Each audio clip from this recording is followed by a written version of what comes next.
Se credevo che tua mamma ci teneva ancora a me, ma la ritessa l'ha già vista ieri, ma parla di te.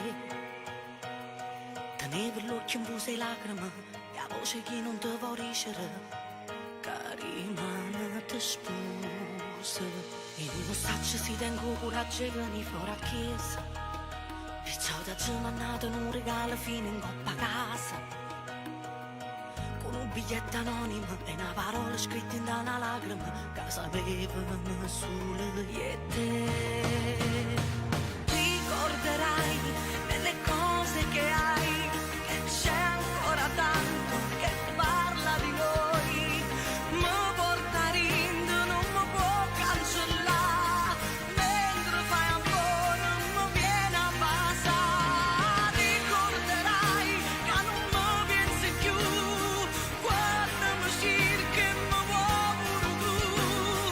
Ora non so io che fine farò, non ci voglio pensare, io sto male. Non saccio niente manca, ma non importa che sta innamorata. Si penso bene che te voglio ancora, ti sei accontentata.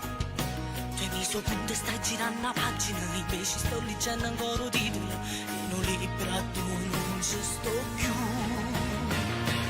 Ricorderai nelle cose che hai, che c'è ancora tanto che parla di noi. Mi porta rindo, non mi può cancellare, mentre fai amore mi viene a passare. Ricorderai che non mi pensi più, quando mi cerchi mi vuoi pure tu.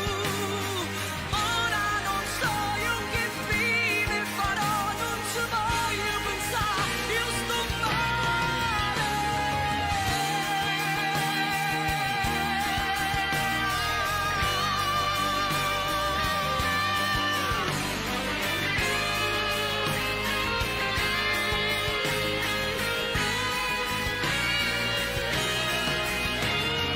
Ricorderai che non mi pensi più, quando mi cerchi mi vuoi pure tu. Ora non so io che fine farò, non ci voglio pensare, io sto male.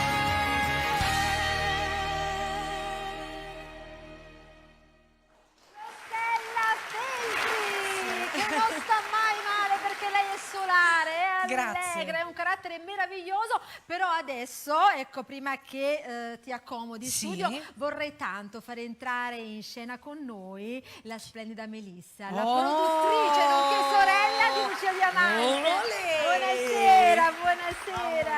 Ciao. Ciao. È sempre bello vederti, è sempre bello stare insieme Ma a te. figurati, è un onore ed un In piacere. un'emittente che è una delle più belle, poi dobbiamo dirlo, in Campania e vero, non solo. è Quindi vero. saluto tutti, quelli sono i due fratelli Marigliano, un bacio grande. Certo. E poi è un onore avere una grande artista. Io penso che Rossella sia una voce inconfondibile per il suo graffiato, tale da renderla Appunto, una... graffiato, la pantera, lo dicevo Sì, prima. è una pantera, Lo dicevo. molto stile americano, sai, Sì, la sì. voce. Per me è la migliore, una tra le migliori, diciamo Grazie. così. Dai, che belle parole, che belle parole. Saluto tutto il suo staff, un bacio particolare da Enzo Boselli, che io adoro tanto perché diciamo che è il mio maestro, lui mi insegna tante cose, poi è stato l'autore di tante canzoni e lo sarà. Lo di sarà tante ancora, altre, perché quindi. ci sono tante cose in cantiere. Un bacio a Paoletta che l'adoro, un bacio a Sassà, un bacio a Biagio.